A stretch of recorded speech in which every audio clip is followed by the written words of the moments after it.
बनेगा भाजपा के लिए? समाजवादी पार्टी शुरू से ही चाह रही थी गठबंधन हो, लेकिन थोड़ी देरी हुई है क्योंकि हमारे यहाँ पे सामने भाजपा खड़ी है।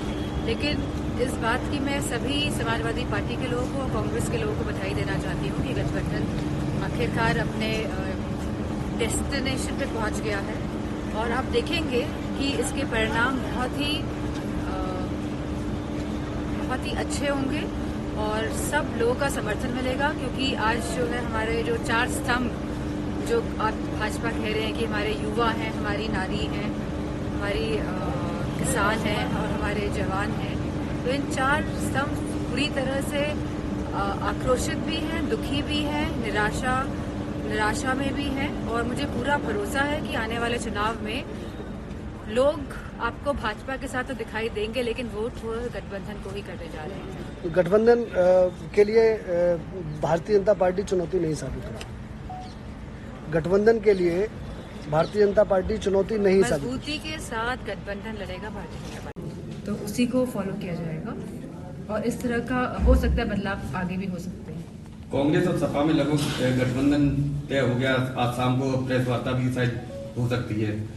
17 सीटों को लेके जहाँ तक सूचना मिलेगी सहमति बनी है। जी हुआ है कुछ ऐसा? अगर आपको सूचना मिली है तो कोई फैक्ट्स तो होंगे तभी आप तक सूचना आई है।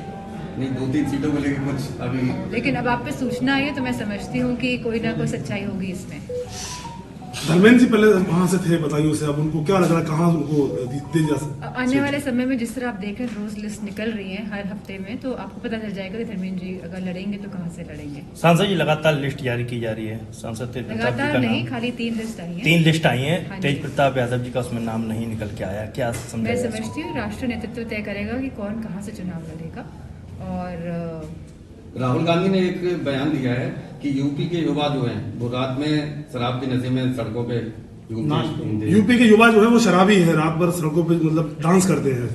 मैंने इस तरह का बयान नहीं सुना है, पर मुझे ये पता है कि यूपी का जो युवा है वो बेरोजगार घूम रहा है, उसके पास काम नहीं है, वो हताश है, उसकी आशाएं धीरे धीरे कम होती जा रही हैं क्योंकि सरकार नौकरी नहीं दे पा रही है। अगर नौकरी आती भी है पुलिस में, आपने देखा होगा किस तरह पुलिस की नौकरी में भी अब जांच का विषय बन गया है क्योंकि पेपर लीक होने का भी सवाल उठ रहे हैं।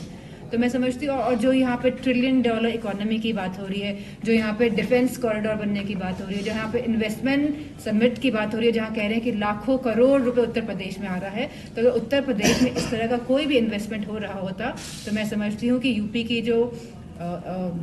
यूपी आगे बढ़ रहा होता, युवाओं के पास नौकरी होती, रोजगार होते, किसान खुशहाल होता। आज किसान की भी अगर स्थिति देख लेंगे क्या है, पूरे भारत का किसान हमारा आज परेशान है।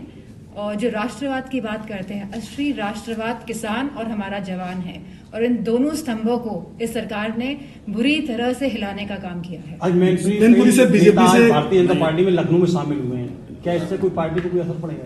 मैं नहीं समझती हूँ, क्योंकि शुरू से ही समाजवादी पार्टी के राष्ट्रीय अध्यक्ष जी का जो मूल जो फाउंडेशन थी वो थी पीडीए, और मुझे खुशी है कि आज अलायंस होने जा रहा है और आप देखेंगे कि कितनी मजबूती के साथ ये अलायंस भाजपा का सामना करेगा, क्योंकि भाजपा हर फ्रंट में फेल नजर आ रही है।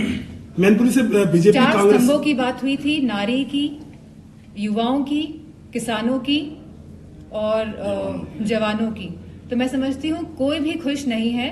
और स्पेशली जो ये अग्निवीर योजना लेके आए हैं, जहां हमारा गांव के किसान के बच्चे फौज में जाते थे, जहां अर्थव्यवस्था सही होती थी हमारे गांव की, तो उस सब को बर्बाद करने का काम अगर किसी ने किया है तो 10 साल की केंद्र की सरकार और लगभग 7 साल की उत्तर प्रदेश की सरकार ने किया है। केशव प्रसाद जी का नाम आ रहा है बीजेपी से, मैनपुरी से केशव प्रसाद जी का जो है नाम बताया जा रहा है लोकसभा चुनाव लड़ने के लिए। मुझे नहीं पता है। और सांसद जी किसान लगातार कांग्रेस ने पोस्टर जारी किया है जिसमें राहुल गांधी को श्री कृष्ण दिखाया गया और अजय राय को। मैंने ये पोस्टर देखा नहीं है तो मैं मान नहीं। सांसद जी लगातार किसान धरना दे रहे हैं, सरकार कह रही है कि बैठक की जा रही है, बातचीत की जा रही है, लेकिन अभी तक किसानों के प्रति कोई भी निष्कर्ष हल निकल के नहीं आ रहा। कैसे मानते हैं इसको लेकर, क्या देखते हैं? मेरे हाथ में कुछ है नहीं इन सब चीजों को लेकर।